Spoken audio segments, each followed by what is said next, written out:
Bismillahirrahmanirrahim. Assalamu alaikum friends. Welcome back to the latest transfer news, latest transfer update that we have for the evening. I've already done today the morning one, and then we did the afternoon one, which was quite amazing in a sense that we haven't heard that much about Everton, but we have got some news on Everton as well as Tottenham. So both of these clubs making some moves in the transfer market. But right now we have got some other updates as well, which we'll be going through, and we'll be recapping some of the transfer updates that we had for today. So what I'm going to do is, hello Dinba, thank you very much for tuning in. Hopefully you'll be fine, and thank you very much for joining us today. I gave an Everton update today in the afternoon session. I do not know if you have seen that episode, but I'll be recapping the news.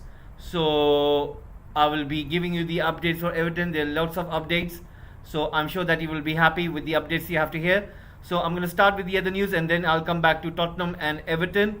So let's start today's episode. I'm going to start with Barcelona. It has been reported that Barcelona are apparently working with Ousmane Dembele's representatives. Now the key over here is that I think Barcelona are looking to finalize De Jong deal. So that's okay, Dimba, no problem. Now, Dembele representatives are speaking to Barcelona. Barcelona are looking to complete that Frenkie de Jong deal. We have heard some positive news in case that Barcelona will definitely try to finish this deal before the 30th of June, before they have to produce this financial balance sheet in front of La Liga. So most probably they will make sure that they have that deal covered, and then they are trying their pretty best to keep Ousmane Dembele. Now, problem over here with Ousmane Dembele is he doesn't think that the current offer is equal to what he is, you could say, he deserves. So he wants more money, he wants more in that contract, and so far Barcelona are not willing to give him that. Now, if Frenkie de Jong deal goes through, and if Ousmane Dembele talks to them and say to them that, you know what, maybe in terms of bonuses, if you are trying to be flexible or you are trying to adjust some of the numbers, then he might be willing to continue with Barcelona. But if Barcelona do not budge on that and they say that this is what we have to offer you, this is the last one, and if you don't take it, we don't mind if you want to leave us. So in that case scenario, Ousmane Dembele people will speak to other clubs. But I think the key over here is the next 2 days, and that is where Barcelona fans will have to be patient enough, because Ousmane Dembele is very important to Xavi, and Xavi thinks that he needs Ousmane Dembele. He still thinks that Ousmane Dembele, even after his injuries, he thinks that Ousmane Dembele has that quality, and he thinks that rather than spending that amount of money, about 60 to 70 million euros on some other player, it's best to get this renewal with Ousmane Dembele, because Xavi thinks that he has got that X factor, and Ousmane Dembele, if he is fit enough, then that is what Barcelona need, and that is why they paid more than 100 million euros when they brought him from Dortmund to Barcelona. So that is where Xavi thinks that they still need to keep this player, and it's just about a matter of time, maybe 2 or 3 more days, and we'll find out for sure that what happens.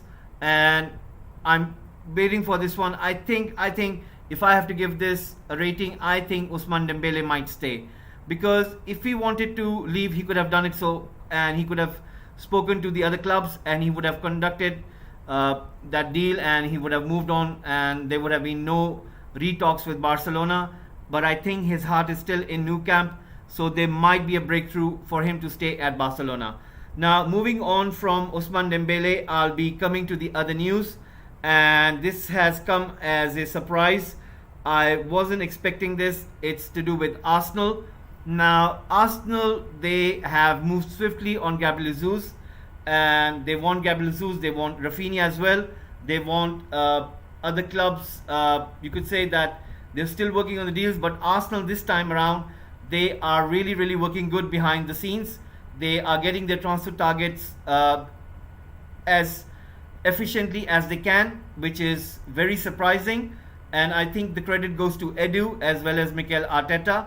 They know what do they want, and they are pretty much, you could say, they have this conviction in them to get those players, to get those targets, and you have to give credit to them. and they have been backed financially in this transfer market. They have got Gabriel Jesus. They're working on Rafinha, although Rafinha is going to cost them a little bit much because Rafinha is getting interest from other clubs as well. So in that case, if they get Rafinha, they are working to get another player, which is Lisandro Martinez from Ajax. Now this thing happened in just after the afternoon session that I did. I was just waiting for it to get mature so that I would report this in the evening news, and so far this news has been coming mostly from Netherlands, so you could say that there is some truth into this. So the valuation of the player is 50 million euros by Ajax, but Arsenal have kind of bid for 40 million euros. So that means Arsenal want another defender. Now, what does that mean for Saliba? Will Saliba leave on loan? Will Saliba stay? I think Mikel Arteta is not sure about Ben White. I think there have been doubts about Ben White, and I think there were talks as well for Gabriel, that Juventus were interested in him. But I think so, if I would have to put my money on, I think it should be Ben White, because Ben White didn't show any consistency even though he was selected more than usual. Perhaps it has to do with his injury. Maybe the fact of the matter is that Mikel Arteta would sometimes want to switch to back three. Maybe that is the reason that he wants an extra defender. Although he has got Saliba back, he is looking to go into the market for a defender. So what does that mean for Tielemans? Will Arsenal have enough money for Tielemans as well? Because if Arsenal go for Gabriel Jesus, Rafinha, Lisandro Martinez and Tielemans, that's going to cost Arsenal about almost 180 million. Do Arsenal have that much money? It's just a matter of that Arsenal are able to sell some of their players. They have told that they are willing to sell Leno, they are willing to sell Pepe, they are willing to sell Bellerin, they want to sell Lucas Torreira. So they want to sell like 4 to 5 players. So if they are able to do that, they can recoup almost 70 to 80 million pounds. And if they're able to recoup that amount of money, their net spend would be 100 million. So that means Arsenal can get their targets, which is going to be pretty fine. And the names they're going after are really, really impressive. I think that I didn't expect Mikel Arteta to go after such names. And you have to give credit to Mikel Arteta that he is steadily building this Arsenal side and he is trying to mold it. Nobody expected them to challenge for the top 4 race this season, but he did give it a run. Although in the end they kind of scrambled and they weren't able to follow it through. I think next season they're going to be pretty much on the spot, and I think they will try their best. That is the reason why Tottenham, which I'll be coming right now after this, they are also willing to spend, because they see around and they see that Manchester City are reinvesting, they see Arsenal are reinvesting, they know for sure that Manchester United will be reinvesting, and that is the reason why they can't hold it back. They need to reinvest in the market as well. So I think this season around there's going to be lots of money being spent by the Premier League clubs. There are going to be lots of sales this time around as well. We're going to see most of the players that they're going to leave who are unwanted at their present clubs. And this time around we'll see more sales than purchases, and the purchases will be less, but they will be sound enough. We'll see heavy kind of purchases like 50 million, 40 million, 60 million. Even the likes of other clubs, I think they will spend around 25 to 30 million. This time around we will see more efficient purchases than what we have been witnessing in the last 3 or 4 seasons, and this summer window is going to be pretty cool in that sense. So that is what Arsenal are trying to do with regarding to Lisandro Martinez. But he's not being wanted by Arsenal, he's being wanted by Manchester United as well. Now Manchester United are interested in Anthony as well as Lisandro Martinez and Timber. So those are the 3 players that United are interested in at the while. But we do know for sure that the first priority is Frenkie de Jong. Once that is sorted, then they will move on to the other targets. Now, can Ajax sell the likes of Gravenberch? They can. They are getting rid of Mazraoui. They also, like, if they sell Anthony, Timber, Lisandro Martinez, that's almost like selling your 6 to 7 players in the first 11. I don't think so. Ajax will be willing to do that. Ajax will be willing to get as much as they can, and then they will be willing to get rid of these players. Otherwise, they will not try to break this championship winning team. So in that case, I think Manchester United might be able to get Anthony, but I think they will find it hard to get Timber as well as Martinez. It's going to be very hard. Now, that is what we have for United, but Frankie de Jong is coming closer, guys. And once that is sorted, Eriksen, he has reportedly said that he's waiting to see what Manchester United are doing in the transfer market. If he sees and if he finds substantially that United are going after key players, after good players, and they're truly rebuilding the squad, then he would be willing to join Manchester United. So that is what Eriksen has to say. So he is willing to wait and see what United do in the transfer market. If they get better players, if they get good players, then Eriksen would want to join Manchester United. So this is for what we have for Manchester United right now. We're going to be moving on to Tottenham, and then after we're going to be speaking about Everton as well, and I'll be coming to West Ham as well in the bit. So with Tottenham, they have signed Bissouma, they have got Perisic, they are working on Spence deal. They are also working on a centre back, which is Gvardiol. And remember, Gvardiol was also being looked at by Thomas Tuchel at Chelsea, but it seems that Tottenham and Antonio Conte want that player. So, which is quite surprisingly, I think Antonio Conte wants to continue with 3 at the back. That is why he's looking at Gvardiol. Whereas there is another player which Tottenham are looking at, and that is Richarlison.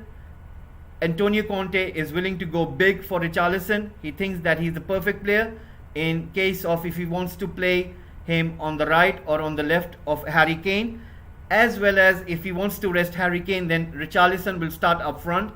So he's willing to go big, and that is a good news for Everton, because Tottenham are willing to pay a package of 85 million, but in that 85 million they want another player of Everton, which is Gordon. So they want 2 players in 85 million pound deal. They want Richarlison as well as Gordon. They think that Gordon is going to be perfectly a good replacement for Son in case if Son gets injured, or in case if Son wants to leave Tottenham Hotspur one day.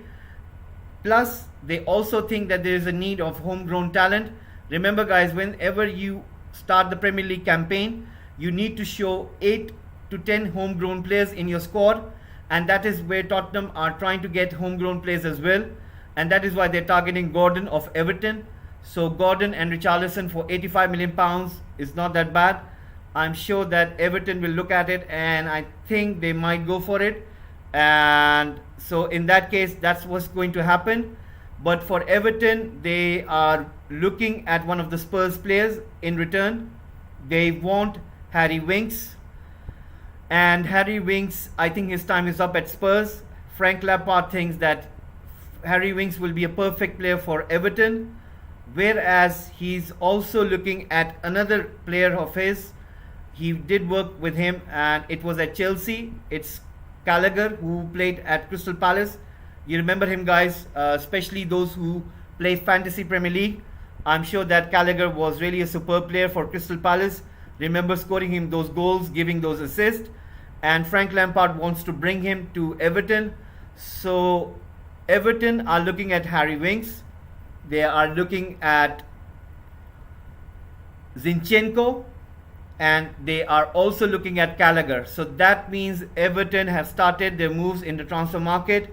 They have done their homework. They know what do they want, and that's what they're trying to do. That's the key over here. That's what they will be trying to do, to get as many players as they can.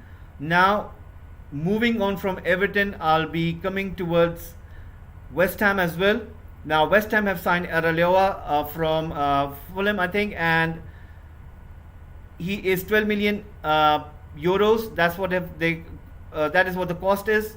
But West Ham are also speaking to Jesse Lingard.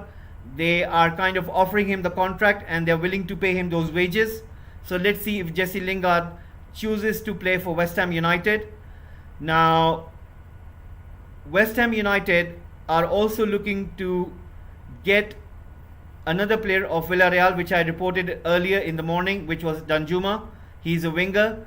Apparently, they think that he has that quality to take West Ham to the next level. They're willing to sell Benrahma in order to finance this deal. So we will see what happens in case of if it happens. So West Ham United are really working hard behind the scenes to get those players in their squad. Now, in case of West Ham United, they also know that Gerard Bowen is also on many people's radar, but I don't think so they'll be wanting to sell Gerard Bowen. Whereas there's another teammate of him, which is Declan Rice, and Chelsea they were interested in Declan Rice, but West Ham United have again said that they are not willing to sell Declan Rice this summer, even if £100 million bid comes in. So that is the reason they want to keep Declan Rice for another season, and maybe perhaps next season they would be wanting to sell him. But so far West Ham United are focusing on other areas, so they want to recruit other players in the other positions. Once they've done that, then next season they might look at Declan Rice and they will see if they want to sell him and get more than 100 million, perhaps maybe next season, and that is what they're trying to do. I think David Moyes would have said that he wants Declan Rice to stay here for one more season, and that is the reason why West Ham United are not willing to sell him. In other story, I want to talk about Chelsea as well. Now Chelsea are working closely on the Raheem Sterling deal.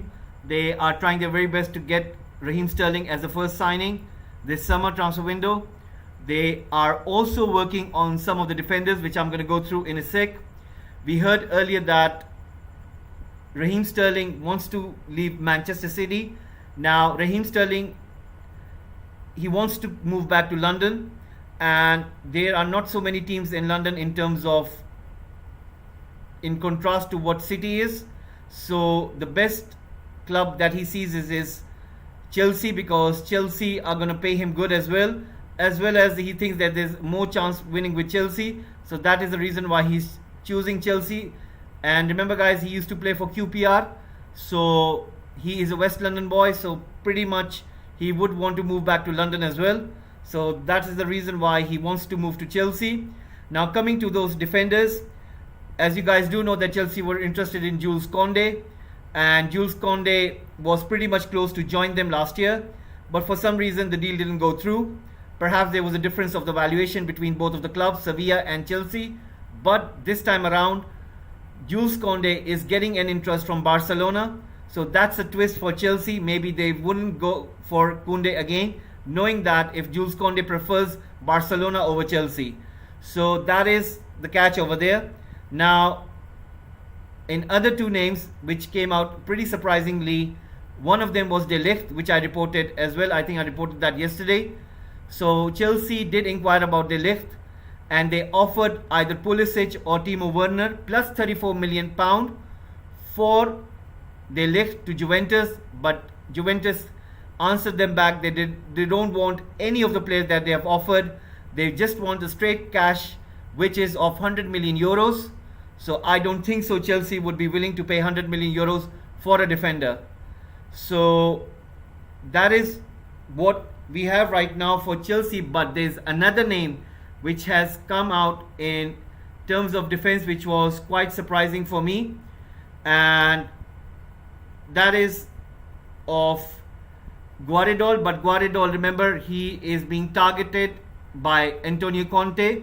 So imagine if you are Guardiola and if you are being offered to move to Premier League, and if somebody asks you that would you want to move to Chelsea or would you want to move to Tottenham, I think the question and the key over here is that who has the more pull?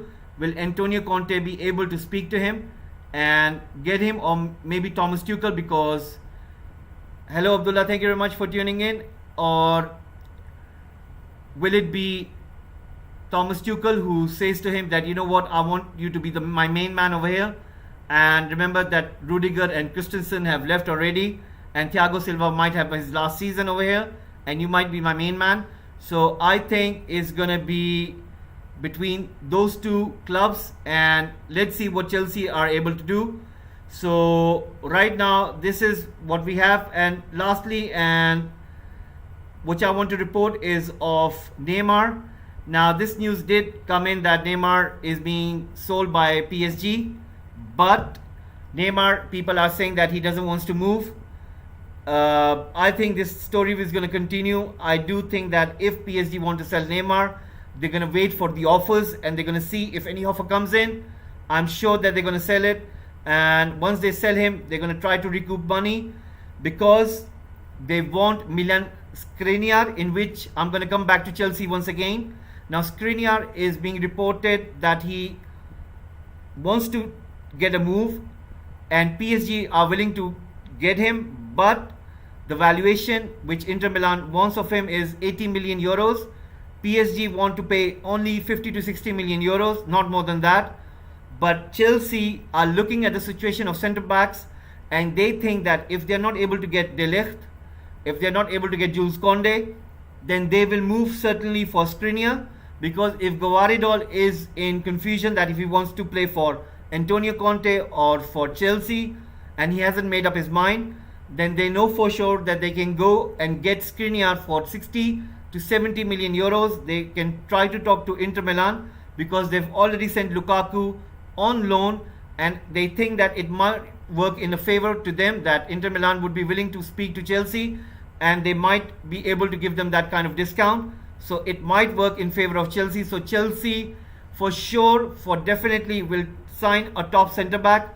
It doesn't matter if it's Koundé, it doesn't matter if it's De Ligt, it doesn't matter if it's Gvardiol or Skriniar, but for sure Chelsea are going to go into the market to get that top central defender. Even I read somewhere, which was quite strange for me as well, that they would be even willing to speak to Manchester City about Nathan Ake, which was quite surprisingly, because remember guys, Nathan Ake used to be an Chelsea Academy player. He used to play for Chelsea Academy, and that means going back to the Chelsea. Now that means that Chelsea are desperate for that centre back. Let's see which name do they go for, but these are the names which they are trying to get. Any of these five will work, and that's what Chelsea are trying to do. So guys, this is what the transfer updates I have. Now I wanted to do something different in this transfer news session. I will be doing one tomorrow. I will be looking at the player odds for the transfer specials, which the betting companies are trying to put for the odds for the players that they're going to move. So I want to do that tomorrow, and most probably I will be doing that tomorrow evening. So I'm sure that you guys will be tuning in at the same time, and I'll be doing that one tomorrow where we'll look at the odds and we'll talk about those individual players and we'll see what chances do they have to leave for those respective clubs. And I'm sure that you guys will be tuning in. I want to thank Dinba for you to join us today. Thank you Abdullah as well, that you guys have been coming in every single day and you've been supporting Football Gupshup. So tomorrow we're going to do those player specials where we're going to look at the odds and which clubs can they join, and I think it's going to be fun. I want to see that because it's going to be quite interesting, because these betting companies, you know, they always have that inside, you could say inside, because they are speaking to agents, they have those know-how people in the clubs. So sometimes those odds do give you kind of a hint that a player might move to this club so and so, and that is the reason why they give you the less odds. So I want to have a look at them and then we're going to discuss about it, and then we're going to find out that what are the chances of this player going to those clubs, and we're going to rate them, and that's what we're going to do tomorrow. So hopefully you would have loved today's episode and you would have loved today's update, and tomorrow I hope that there will be more news coming out as well. So I want to thank you everyone who did tune in today morning, in the afternoon and in the evening. I'll be doing this regularly, and tomorrow same time as well, that 10 a.m. UK time tomorrow, and I'll be coming at 3 p.m. in the afternoon and 8 p.m. in the evening. So that's what I'll be doing that. So hopefully you guys will be coming at the same time as well. So thank you very much for watching, and hopefully I'll see you tomorrow. Thank you very much and have a nice one. Bye bye.